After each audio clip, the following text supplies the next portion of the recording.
안녕하십니까. 네이버 상담 한의사 이호입니다. 오늘은 족저근막염의 침치료에 대해 설명드리려고 합니다.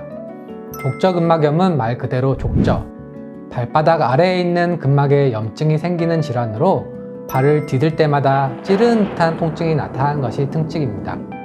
전체 인구의 10%가 일생에 한 번쯤은 겪는 질환으로 발바닥 통증을 특징으로 하고 자고 일어나서 아침에 발을 처음 딛는 순간 통증이 가장 심합니다. 족저근막은 발 뒤꿈치부터 발가락까지 연결되는 끈과 같은 두꺼운 조직인데 발을 디딜 때 충격을 흡수하고 서 있거나 걸을 때 발의 아치를 유지해주는 역할을 합니다. 그래서 많이 걷거나 오래 서 계시는 분들, 평발이나 요족 등 발에 구조적 이상을 가지신 분들, 그리고 비만으로 체중이 많이 나가시는 분들에게 많이 나타나는 경향이 있습니다. 초기에는 휴식을 취하고 발바닥 스트레칭이나 얼음 찜질을 통해 풀어주면 많이 좋아지지만 그렇지 않은 경우 진통제까지 복용해야 하고 통증이 지속될 경우 주사치료나 수술까지 받게 되는 경우도 있습니다. 그렇다면 족저근막염의 침치료 효과는 어떨까요? 족저근막염이 침치료로 호전된다는 결과가 다수의 연구를 통해 확인되었습니다. 첫 번째 연구는 먼저 기존의 스트레칭, 진통제를 이용한 보존적 치료에 침치료를 병행한 경우와 그렇지 않은 경우입니다. 2012년에 이루어진 이 연구에서는 만성 족저근막염 환자들에게 스트레칭, 신발 교정, 진통제와 같은 보존적 치료를 실시하고 일부 환자군에만 전침 치료를 병행한 결과 통증 강도가 절반 가까이 줄어드는 결과가 나타났습니다.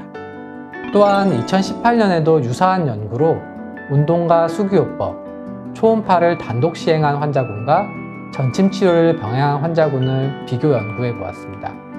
침치료를 병행한 환자군에서 우수한 치료 결과가 나타났고 3개월 후에도 그 효과가 유지되었습니다. 일반적인 치료만 하는 경우보다 침치료를 병행하는 것이 더 효과적임이 입증된 것입니다. 2014년에는 도침이라고 하여서 굵고 날카로운 침을 족저근막 부위에 시술받은 경우와 스테로이드 주사를 맞은 경우를 비교한 임상시험이 있었습니다. 통증이 6개월 이상 지속된 환자들을 나누어 도침 치료와 스테로이드 주사 치료를 시행하였고 1개월 후에 통증은 양쪽에서 모두 호전되었습니다. 그러나 놀랍게도 도침 치료군은 6개월, 1년 뒤에도 통증이 재발하지 않은 반면에 스테로이드 치료를 받았던 환자들은 한 달 후에 통증이 재발하였습니다. 스테로이드 주사는 염증을 완화하지만 연부 조직을 약화시키고 그 결과 증상이 다시 재발하기 쉽다는 인식이 결과로 나타난 연구라고 볼 수 있습니다. 다시 말해 족저근막염의 스테로이드 치료는 일시적인 진통 완화에 그친 반면 도침 치료의 효과는 장기간 지속되었던 것이죠. 근육통, 힘줄염, 근막 통증과 같은 연부 조직 질환에 있어서 침치료의 우수성을 입증했다고 할 수 있습니다.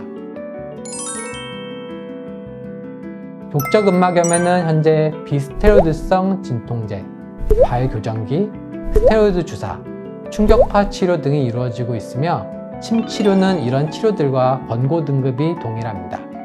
다른 보존적 치료만큼 효과가 있으면서 안전하고 경제적인 침치료, 족저근막염에 추천해 드립니다. 감사합니다.